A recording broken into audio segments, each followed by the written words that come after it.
Hello! Today, ang pag-uusapan natin ay periodic inventory system. Mas maganda sana kung napanood nyo na ang ating isang video kung saan ipinaliwanag natin kung ano ang ibig sabihin ng freight cost, purchase returns and allowances, at purchase discount para mas maintindihan ninyo ang ating kwentuhan today.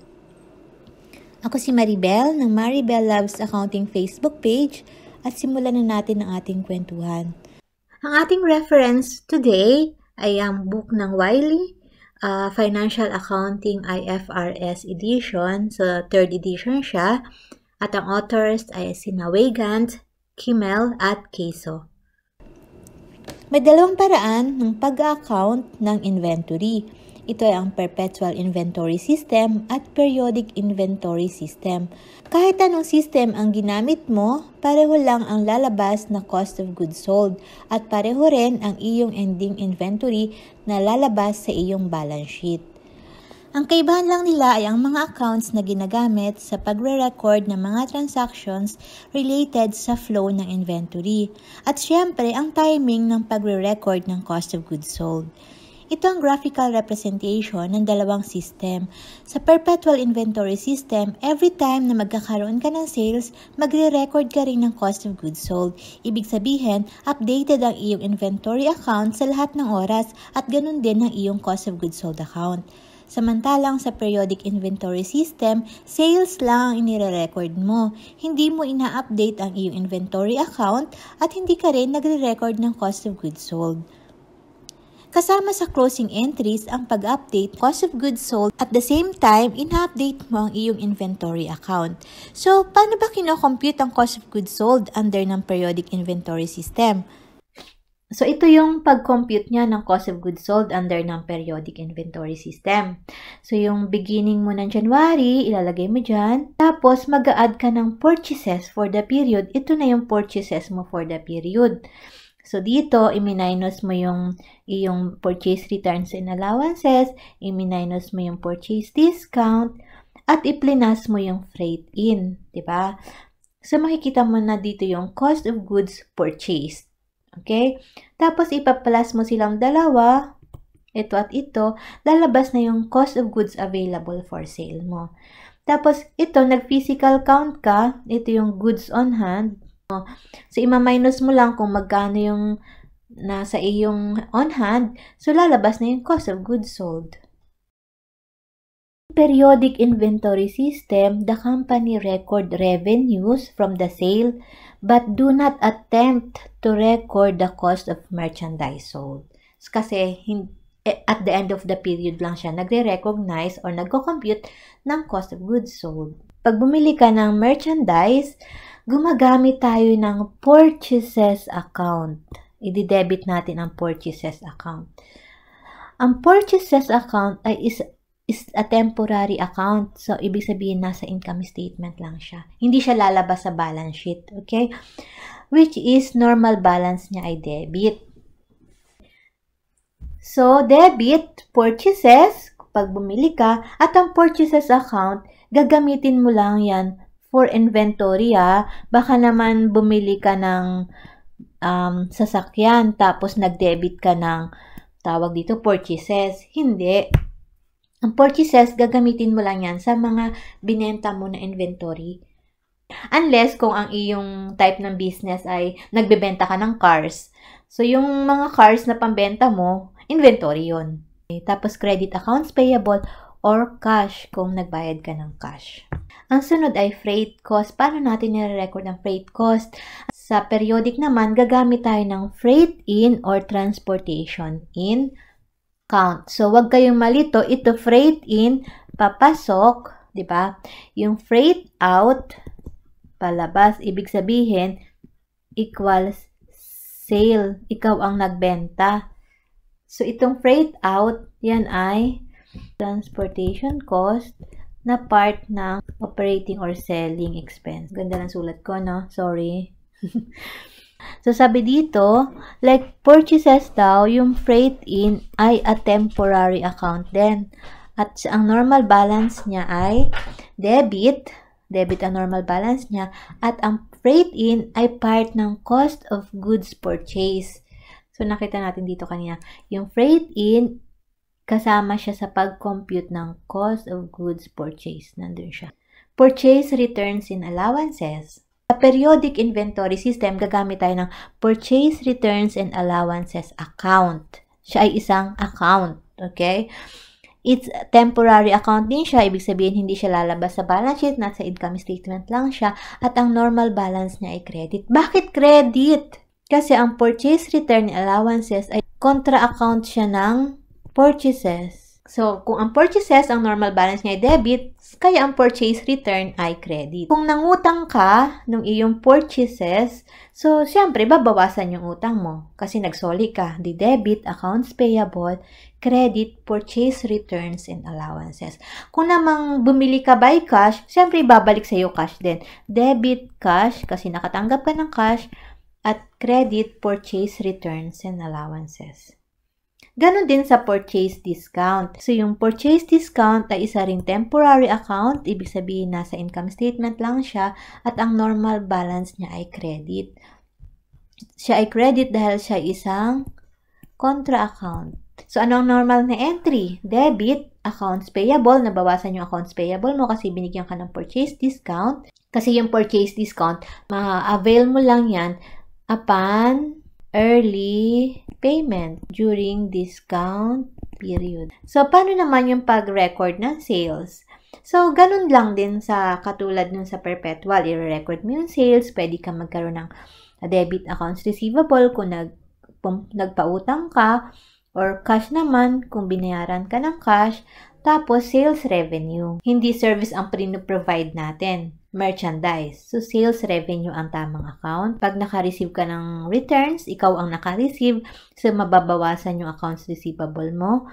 At magde-debit ka ng sales returns and allowances. Ang sales return and allowances, ang normal balance niya debit. Bakit debit? Kasi siya ay contra account ng sales. Ang sales ay normal balance niya ay credit, kaya ang sales return and allowances ay debit. So, ang entry mo ay debit, sales return and allowances, credit, accounts receivable, o pwede naman din na kung cash ka niya binayaran nung bumili siya, syempre, cash din yung ibabalik mo sa kanya. Ito naman, sales discount, kapareho rin siya ng purchase discount. Ito naman, ikaw yung nagbibigay ng discount. So, ina-encourage mo yung mga kliyente mo na magbayad on time para maka-avail sila ng discount. Dito naman, laging debit cash. Kasi siyempre, kaya nga sila naka-avail ng discount kasi nagbayad sila. So, naka-receive ka ng cash. Tapos, yung sales discount, debit din. Kasi siya ay isang contra account ng sales. Credit accounts receivable. Kasi nagbayad na sila. Kaya naman, pwede ring notes receivable kung notes yung binigay nila sa'yo. So, ngayon, i-compare naman natin yung difference ng perpetual at periodic. So, nakita nyo dito, ano yung mga normal na transaction? Bumili, purchase, nagkaroon ng freight cost, nagsole, at nagbayad ng early. So, sa perpetual inventory system, kung makikita nyo, debit inventory, purchase return, nag-credit ng inventory, nagbayad on time, nag-credit ng inventory. So, inventory lahat, diba? Sa periodic, marami siyang ginamit na account. Purchases, freight in, para sa freight, nung nag-return, purchase return and allowances, nung nagbigay ng discount, purchase discount. So, ngayon, naman ay posting closing entries. So, sabi natin kanina sa periodic inventory system, at the end of the period, nalalaman natin yung cost of goods sold. Sa periodic inventory system, may additional na 2 entry ang ginagawa. So, yung isa, kino-close natin yung beginning inventory at nire-record natin. Yung isa close, yung isa record. I-record natin yung ending inventory. So, kung mapapansin nyo, diba, dun sa mga entries natin sa normal transactions, hindi tayo gumamit ng inventory account. Gumamit tayo ng purchases, purchase returns and allowances, purchase discounts, 'Diba? So, hindi gumalaw yung inventory natin. Yung inventory natin for last month na nasa balance sheet, ipinagpapalagay natin na naibenta na natin yung inventory na yon. Tapos, kung ano lang yung nasa on hand natin na mag-count na tayo, dapat yun yung lalabas sa ating balance sheet. Kaya gumagawa tayo ng additional entries. At ito ay part ng closing entries. Hindi ito part ng adjusting entries at gagamitin natin ng income summary. So, yung una, pag close natin yung beginning inventory, aalsin na natin siya sa balance sheet. So, magki-credit tayo ng inventory at magde-debit tayo ng income summary. Tapos, yung para naman i-set up natin yung bago nating ending inventory, kung ano yung na-count natin, magde-debit naman tayo ng inventory, tapos credit income summary. So, yan yung dalawang additional part ng closing entries. So, kung after ng transaction na yan, kung makikita nyo dito sa T account ng inventory, so yung beginning niya na dito na 3.6, after nung closing entry, nag-close na sila, nag-debit credit na. So, ang lumabas na lang ay yung 40,000. Ito yung ating on-hand, after ng count. Yan na yung lalabas sa ating trial balance. Okay? So, minsan, hindi na sila pinaghihiwalay. Di ba? Sa closing entries, meron lang naman tayong 4 na entry. Yung isa yung to close accounts with credit balances, accounts with debit balances. So, dito naman, naka-credit yung beginning inventory. So, kahit alin doon na gawin mo, hindi naman yun masyadong magmamatter as long as na gagawan mo siya ng entry. Okay, di ba ito yon? Yung isa naman, income summary to transfer to owner's equity. Kung may drawing, i-close mo rin yun sa drawing. Ano naman itsura ng worksheet nila, di ba? Pag pinagawa kayo ng 10-column worksheet, ano itsura? So, ito yung trial balance niya dito. So, nakita niyo yung beginning inventory dito. Di ba? Yan pa rin yung beginning inventory niya. Ito yung mga bagong accounts na wala tayo sa perpetual. Ito, wala yan. Ito, at ito. Okay? So, sa adjustments, hindi natin ina-adjust yung mga inventory. Sa closing entry natin ginagawa. Ano yung mga ginawa lang niya na adjustment? Nag-insurance expired, nag-record siya ng depreciation, at saka yung mga nag-accrue siya ng salaries. So, yan yung mga, ito yung A, ito yung insurance expired, ito yung depreciation, tsaka yung mga accrual niya. Okay, nasaan yung C ito? So, tapos, yan na yung lalabas ng adjusted trial balance niya. Sa adjusted trial balance, nandyan pa rin si inventory na 3.6. Nandyan pa rin, di ba? Walang nabago.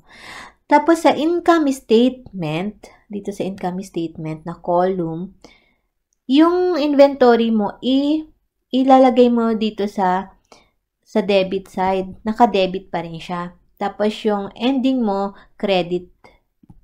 So, bakit ganon, di ba? Kasi sa closing entries, yung inventory beginning, credit natin. Tapos naman yung ending inventory, dinebit natin. Hindi mo siya gagawin ganon. Kasi unang-una, hindi naman to closing entries.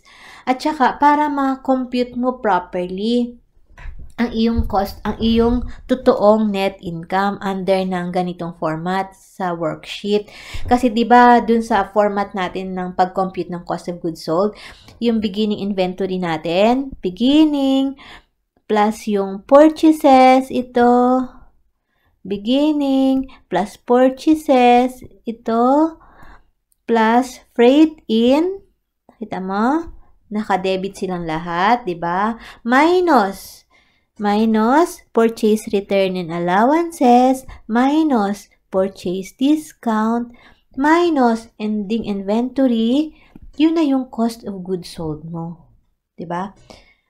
So, kaya ang ipipresent mo siya sa income statement na worksheet column ng worksheet, yung inventory mo na beginning, naka-debit siya para maging align siya sa pag-compute ng iyong cost of goods sold.